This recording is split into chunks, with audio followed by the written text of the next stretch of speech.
As we continue our journey through the terrible times of the last days in 2 Timothy chapter 3, we come to a word that is so dark, translators struggle to capture it. Depending on your Bible, it is translated as irreconcilable, unyielding trucebreakers, or simply unforgiving. It describes a person whose heart is so hard that they refuse to make peace. It is the spirit that says, "I will never forgive you for what you did." It is a chilling characteristic, and one that Paul warns will be common in the last days.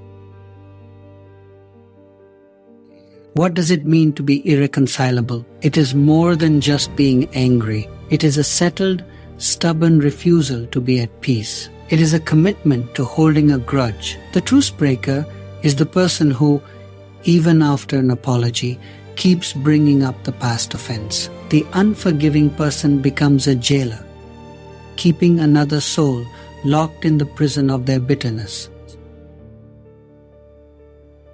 Why is this sin so serious? Because it is a direct and practical denial of the gospel we claim to believe. As Christians, our entire identity is built on the fact that we were God's enemies, and He, at an infinite cost to Himself, reconciled us to Himself through the cross. Colossians chapter 1 says that God was pleased through Him to reconcile to Himself all things by making peace through His blood shed on the cross.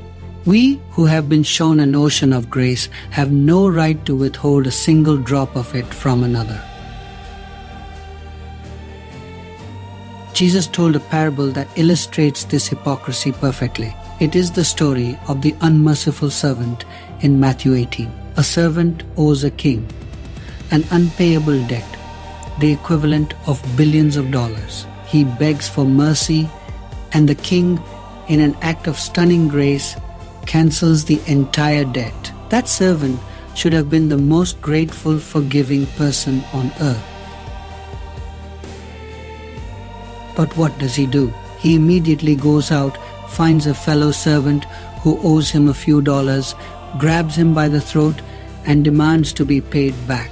When the man cannot pay, he has him thrown into prison. When the king hears about this, he is furious. He hands the first servant over to be punished, saying, "Shouldn't you have had mercy on your fellow servant, just as I had on you?" The servant's irreconcilable heart revealed that he had never truly understood the grace he had received.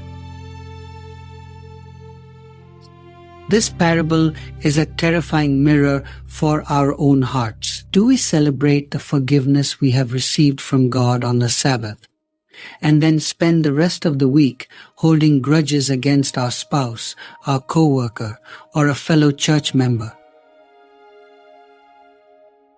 So, how do we fight this hard-hearted sin? First, we must preach the gospel to ourselves daily. We must constantly remind our hearts of the infinite debt that we have been forgiven, compared to our sin against a holy God. The sin of another person against us is a few dollars. Second, we must make the choice to obey. Forgiveness is not a feeling. It is a choice. It is the decision to release the person from the debt they owe you, even when your feelings have not caught up yet. It is an act of the will. An irreconcilable spirit is a sign of a heart that has grown cold and forgotten the cross. Let's ask God to break our stony hearts and to fill us with the same radical, reconciling love that He has shown to us. May your heart be soft and full of the grace of God today.